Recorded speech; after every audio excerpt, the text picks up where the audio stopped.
है, ऊपर में बगल में 3 कारें जली हुई हैं। इस तरह की स्थिति एस्थेलॉन में गाजा पट्टी से बहुत नजदीक है। ये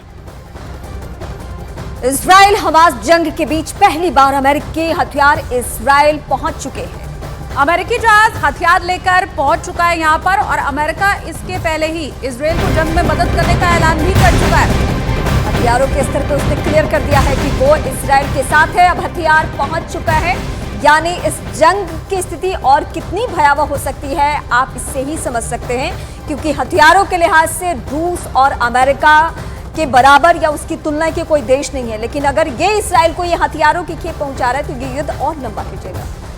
तो हर स्तर पर अमेरिका इजराइल की मदद के लिए तैयार है, और कैसे हथियारों का जखीरा अब अमेरिका ने इजराइल पहुंचाया है। अब इसके बाद अनुमान यही है कि और ज्यादा हमले तेज होने वाले हैं इजराइल के हमास के ऊपर, और 3 बार अब तक फोन पर बात भी हो चुकी है जो बाइडेन के साथ इजराइल के प्रधानमंत्री की।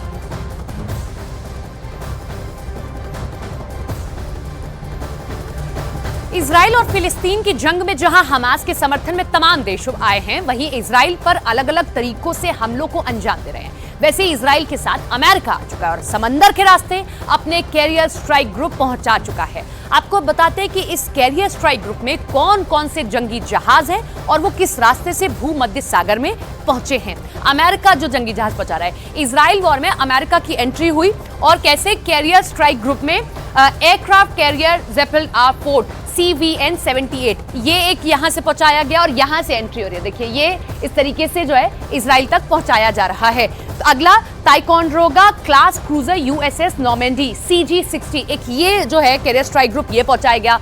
अलीबर्ग क्लास विश्वसंक USS रेमेज, ये सारे जो हैं चीजें पहुंचाई जाएंगी ताकि इजराइल को इस पूरे युद्ध में मदद मिल सके। वेपन्स पहुंचाए जा रहे हैं, इस तरीके से ये स्ट्राइक ग्रुप्स पहुंचाए जा रहे हैं। USS मैकफॉल, और ये अमेरिका के लिए भी अच्छा है। देखिए इसमें यह भी समझना होगा कि ये अमेरिका की भी एक ऐसी स्ट्रेटेजी है कि जैसे जंग में इजराइल पहुंचा है, वो यहाँ बड़े बड़े हथियार ये कैरियर स्ट्राइक्स अगर खरीदेगा या ये पहुंचाएगा तो अमेरिका का कहीं ना कहीं दबदबा बनेगा, उसकी भी इकोनॉमी आगे बढ़ेगी। तो USS थॉमस हनर DDG 116, तो ये इजराइल को मदद पहुंचाई जा रही है अमेरिका की ओर से, और 3 बार अब तक फोन पर बातचीत हो चुकी है। खुला अमेरिका कह रहा है साथ हम इजराइल के खड़े हुए हैं।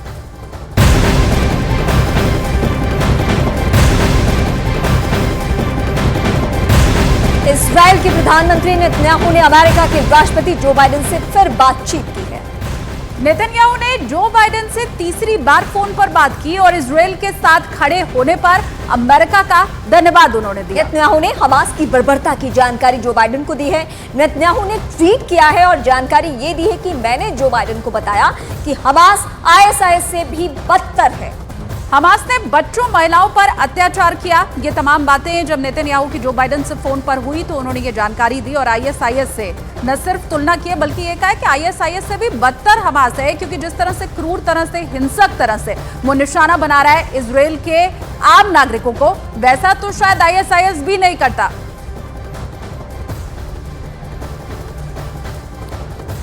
जंग से किसी का भला नहीं हो सकता, ये दुनिया जानती है। इस एक हफ्ते के भीतर कम वक्त में ही इजराइल और फिलिस्तीन दोनों ही ने अपने कई जवानों को खो दिया है। अब हम आपको ग्राफिक्स दिखाते हैं और समझाते हैं और बताते हैं आंकड़ों के जरिए कि कहां कहां कितना नुकसान है। फिलिस्तीन की बात करते हैं तो जो मौत का आंकड़ा फिलिस्तीन में है वो 850 पहुंच चुका है। जख्मी यहां पर 4000 से ज्यादा लोग हो चुके हैं, 4360 से ज्यादा का आंकड़ा है। अब हम इजराइल की बात करते हैं। गाजा पट्टी की अगर अकेले की बात कर ले 705 मौतें हो चुकी हैं, जख्मी 4000 लोग हो चुके हैं। वेस्ट बैंक की बात करिए जो है 17 लोगों की मौत हो चुकी है, 90 जख्मी हो चुके हैं। ये आंकड़े इस बात की तस्दीक करते हैं कि जंग जब जब हुई है तब अपने साथ में इसी तरीके के आंकड़े लेकर आई है। जंग किसी का कभी भला नहीं कर सकती है। इजराइल में देखिए 900 मौतें हो चुकी हैं, 2600 से ज्यादा लोग जो है जख्मी पड़े हुए हैं। तो जंग से भला किसी का नहीं हुआ। हर देश जो है अपने जवान खोता है। जंग भले ही वर्चस्व के लिए लड़ी जाए, लेकिन देखिए नतीजा क्या होता है ये आपके सामने।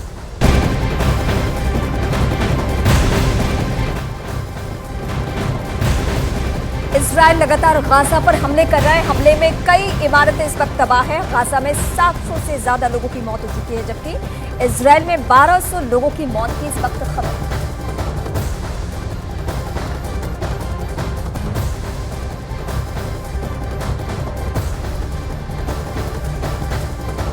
तो इजराइल की स्थिति इस वक्त हम आपको बता रहे हैं, जहां पे जो स्थिति बनी हुई है वो बहुत भयावह है दोनों ही तरफ से। या ना हमास रुक रहा है ना इसराइल रुक रहा है। इसराइल के बारे में सभी जानते हैं कि जब वो एक्शन लेता है तो फिर ये नहीं देखता है कि युद्ध के नियम है क्या।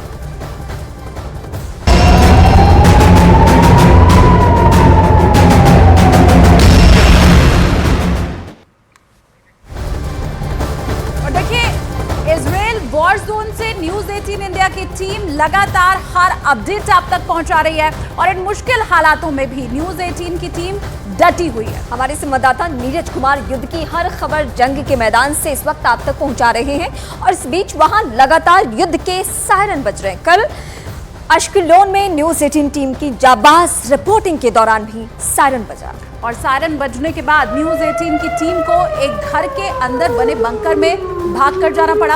सोमवार को भी न्यूज 18 की टीम के पास रॉकेट ने हमला किया था, वो रिपोर्ट भी हमने आपको दिखाई थी। और कल जब सायरन की आवाज आई तब कैसे न्यूज 18 इंडिया की टीम एक घर के अंदर बने हुए बंकर में पहुंची, वहां शरण ली, वो तस्वीर भी आपके सामने।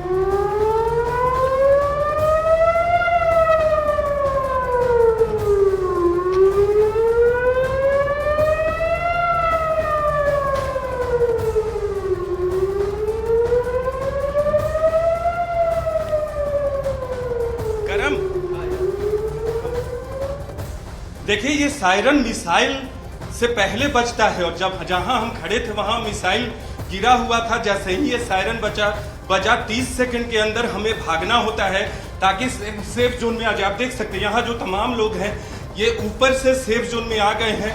हम भी वहां मौजूद थे ताकि आपको कल जो मिसाइल गिरा था उसके बारे में बता सके। लेकिन यहाँ जैसे ही सायरन बजता है लोग ऊपर से नीचे आते हैं सेफ जोन में। बंकर का एरिया है, हम भी वहां खड़े थे। आपने देखा होगा 600 कुल मिसाइल अब तक दागा गया है एस्थेलॉन पे और 220 टारगेट पे गिरे हैं। इस घर पे भी नुकसान हुआ है। ऊपर में बगल में 3 कारें जली हुई हैं। इस तरह की स्थिति एस्थेलॉन में क्योंकि गाजा पट्टी से बहुत नजदीक है ये। इजराइल हमास जंग के बीच पहली बार अमेरिकी हथियार इजराइल पहुंच चुके हैं। अमेरिकी जहाज हथियार लेकर पहुंच चुका है यहां पर और अमेरिका इसके पहले ही इजराइल को जंग में मदद करने का ऐलान भी कर चुका है।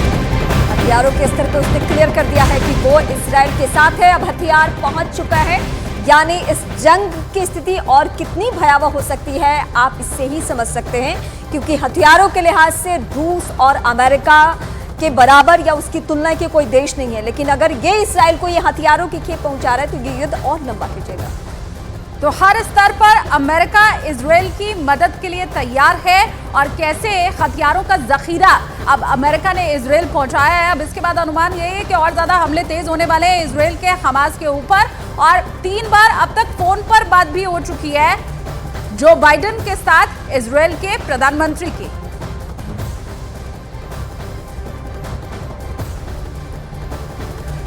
इजराइल और फिलिस्तीन की जंग में जहां हमास के समर्थन में तमाम देश आए हैं, वहीं इजराइल पर अलग अलग तरीकों से हमलों को अंजाम दे रहे हैं। वैसे इजराइल के साथ अमेरिका आ चुका है और समंदर के रास्ते अपने कैरियर स्ट्राइक ग्रुप पहुंचा चुका है। आपको बताते हैं कि इस कैरियर स्ट्राइक ग्रुप में कौन कौन से जंगी जहाज हैं और वो किस रास्ते से भूमध्य सागर में पहुंचे हैं। अमेरिका जो जंगी जहाज पहुंचा रहा है, इजराइल वॉर में अमेरिका की एंट्री हुई और कैसे कैरियर स्ट्राइक ग्रुप में एयरक्राफ्ट कैरियर ज़ेपल R4 CVN 78 ये एक यहां से पहुंचाया गया और यहां से एंट्री हो रही है। देखिए ये इस तरीके से जो है इजराइल तक पहुंचाया जा रहा है। तो अगला Ticonderoga class cruiser USS Normandy CG-60 एक ये जो है कैरियर स्ट्राइक ग्रुप ये पहुंचाया गया।